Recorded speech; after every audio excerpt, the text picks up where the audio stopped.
हीअ आकाशवाणी आहे। हींअर अवां शाम दामोणी खां देश विदेश जूं ख़बरूं ॿुधंदा।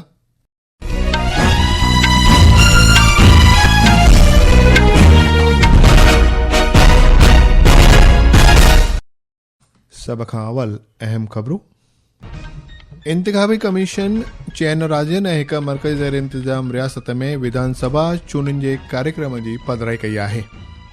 चूंड कमीशन 6 रियासतुनि में 8 असेंबली सीटुनि लाइ उपचूंडुनि जो बि ऐलान कयो। परॾेह वज़ीर डॉक्टर एस जयशंकर साइप्रस जे पंहिंजे हमअसर कॉन्स्टेंटिनोस कोम्बोस सां गॾिजाणी कई। ओडिशा जे कटक में आयल SCB मेडिकल कॉलेज ऐं अस्पताल जे ट्रॉमा केयर सेंटर में अॼु सवेल सुबुह बाहि फाटी निकिरण सबबि घटि में घटि 10 अफ़राद अजल जो शिकार थिया। अंतर्राष्ट्रीय परमाणु शक्ति एजेंसी चयो आहे त हुन जा मेंबर मुल्क आलमी संकट हालतुनि सां मुंहुं मुक़ाबिल थियण वास्ते पंहिंजे आपदा भंडार मां वॾे तइदाद में तेल जारी कंदा। ऐं आबहवा खाते जुमे ताईं उत्तराखंड जे जाबलू ज़िलनि में घणनि हंधनि ते तेज़ मींहुं वस जी अॻकथी कई आहे। ख़बरूं विचूरवार ॿुधंदा। इंतिख़ाबी कमीशन 6 राज्यनि ऐं हिक मर्कज़ी ज़ेर इंतज़ाम रियासत में विधानसभा चूंडुनि जे कार्यक्रम जी पधिराई करे छॾी आहे। असम, केरल ऐं पोंडिचेरी तोड़े तमिलनाडु में हिक ई मरहले में चूंडूं करायूं वेंदियूं, जॾहिं कि मग़रबी बंगाल में 2 तबक़नि में चूंडूं थियणियूं आहिनि। मुख्य चूंड कमिश्नर ज्ञानेश कुमार काल्ह नई दिल्ली में चूंड कार्यक्रम जी पधिराई कंदे चयो त असम, केरल ऐं पोंडिचेरीअ में 9 अप्रैल ते, जॾहिं कि तमिलनाडु में 23 अप्रैल ते वोटिंग कराई वेंदी। ओलह बंगाल में 23 अप्रैल ते पहिरें तबक़े में 152 सीटुनि लाइ ऐं 29 अप्रैल ते ॿिए तबक़े में 142 सीटुनि लाइ वोट विधा वेंदा।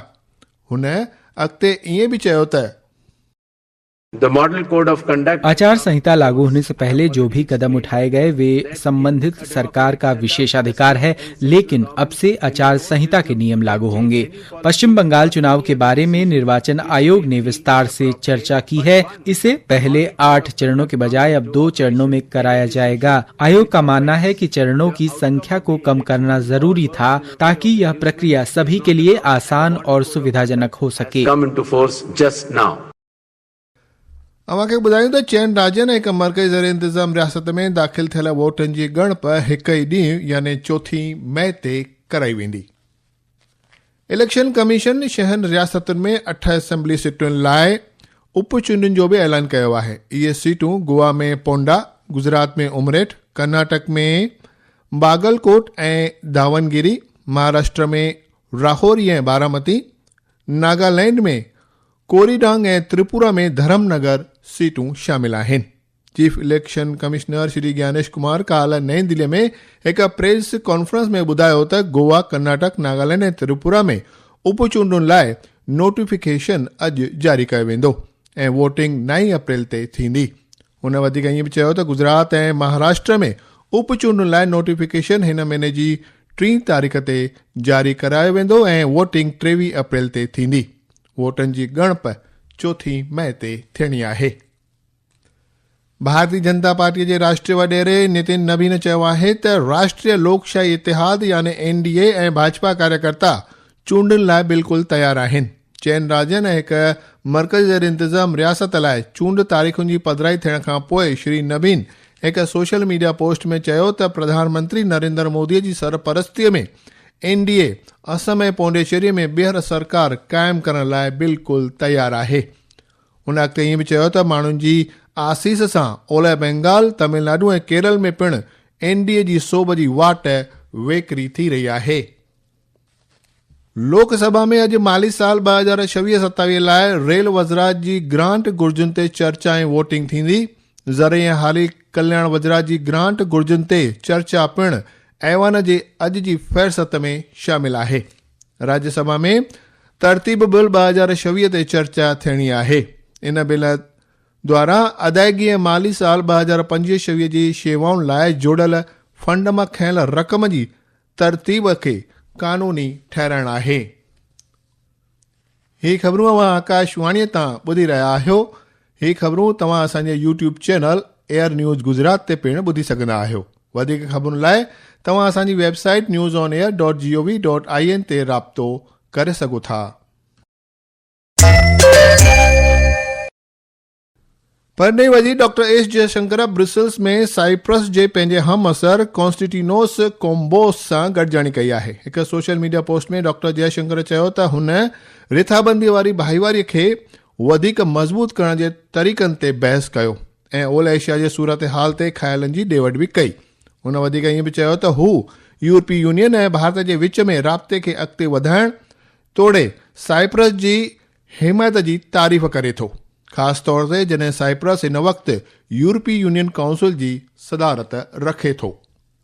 अंतर्राष्ट्रीय परमाणु शक्ति एजेंसी चयो आहे त हुन जा मेंबर मुल्क आलमी संकट हालतुनि सां मुंहुं मुक़ाबिल थियण वास्ते पंहिंजे आपदा भंडार मां वॾे तइदाद में तेल जारी कंदा।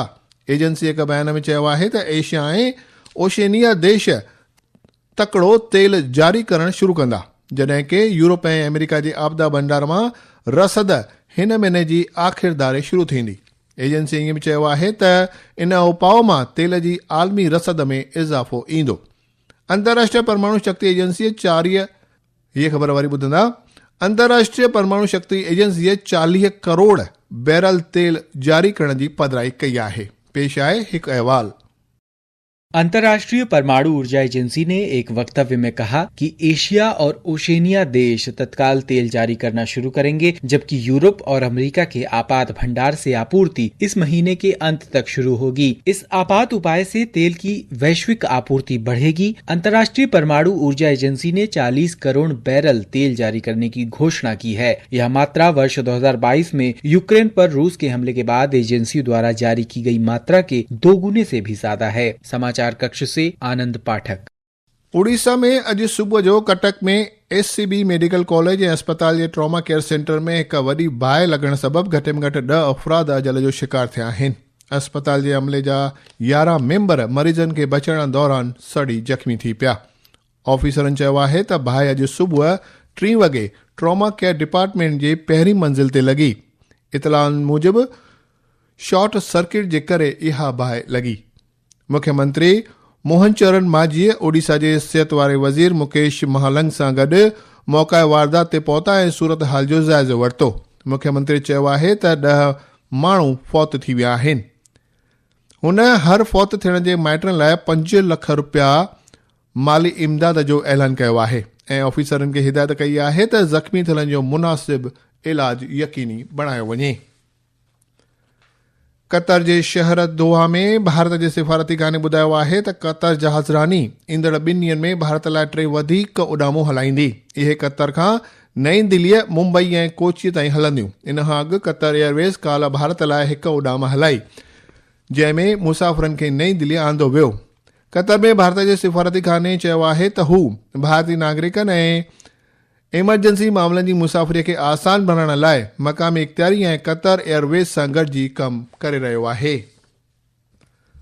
आबहवा खाते जुमे ताईं उत्तराखंड जे जाबलू वारनि ज़िलनि में घणनि हंधनि ते तेज़ मींहुं वस जी अॻकथी कई आहे। 3200 मीटरनि खां मथे जी ऊचाईअ ते इलाइक़नि में बर्फ़बारी जा इम्कान ॼाणाया आहिनि।